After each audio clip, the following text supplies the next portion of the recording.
Kinabukasan nung nagising ako, nagluto agad si nanay ng buro. Prito pa nga siya ng 4 na tilapia, sinamahan niya pa ng balasenas. Ilang taong ko ng cravings talaga to. Ganto ko nga siya kainin, tuturuan ko kayo kung paano. Kumurot lang ako ng tilapia tapos sinausaw ko na siya sa buro. Ay rugo, sobrang sarap talaga niya ito. Pagkatapos nga namin kumain, naisipan na naming maligo kasi may pupuntahan kami. Kasama ko nga ngayon si Ditchy, si Juno, at saka siyempre si Bebu. Medyo umuulan pa nga ngayon. Pag nasa biyahe nga kami, naipit pa kami sa traffic. Kaya nakinig na lang muna kami ng Papa Dudut. Ilang minuto lang na may biyahe, nakarating na agad kami sa pupuntahan namin. Dito nga kami una nagpunta sa Romnet Shoe Store. Located nga pala to sa Pulilan. Nagpapabili kasi si Ditchy ng bagong black shoes. Malapit na kasi yung moving on nila.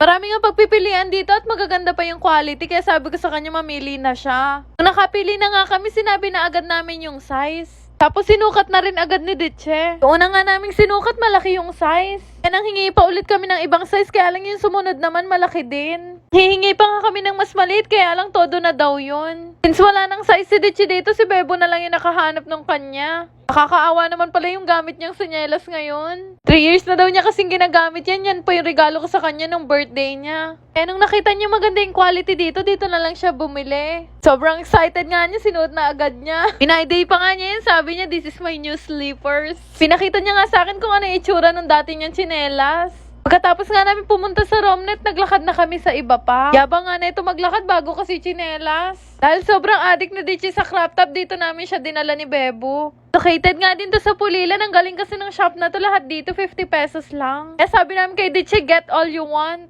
Ayan tuloy, nahirapan siya mamili kung ano yung bibilhin niya. Mga 30 minutes siguro kami nag-ikot doon, ayan na agad yung napili nila. Grabe nga to si Ditchy, hakot award. Nang napili na nila lahat ng gusto nila, naisipan na rin namin magbayad. Wala pa nga 1,000 yung naging bill namin, pero mahigit 20 yung nabili ni Ditchy. Katapos nga namin mamili doon, binalikan na namin yung sasakyan. Mga 15 minutes away lang naman yung next na pupuntahan namin. Dito nga kami sumunod na nagpunta sa SM City Baliwag. Kailangan pa kasi namin bumili ng sapatos ni Ditchy. Sakto nga nagugutom na rin kaming 4. Pagpasok nga namin ng SM, dumiretso agad kami dito sa Payless. Marami din kasing magagandang sapatos dito. Kaya lang yung hinahanap ni Ditchy, makinang daw na patusok. Gusto niya kasi yung pang madam. Yung una nga niyang sinukat, hindi niya nagustuhan. Di daw niya trip yung hugis, kaya nagpunta kami dito sa department store. Diyos ko, mga 1 oras siguro kami nagsusukatan bago siya makapili. Nakapili na nga siya, agad na namin yung binayaran. Dahil nga nagugutom na kami, dumiretso na kami dito sa Kenny Rogers. Saktong-sakto nga yung punta namin kasi wala masyadong tao. Mga 5 minutes lang siguro kami naghintay, dumating na din yung order namin. Yung in-order nga namin yung good for 4 na. May 4 na muffin, tapos meron ding 4 na sides. Ang mura nga nito kasi whole chicken na pala siya. Natapos na nga kaming kumain, nagaya naman tong dalawa dito sa taas.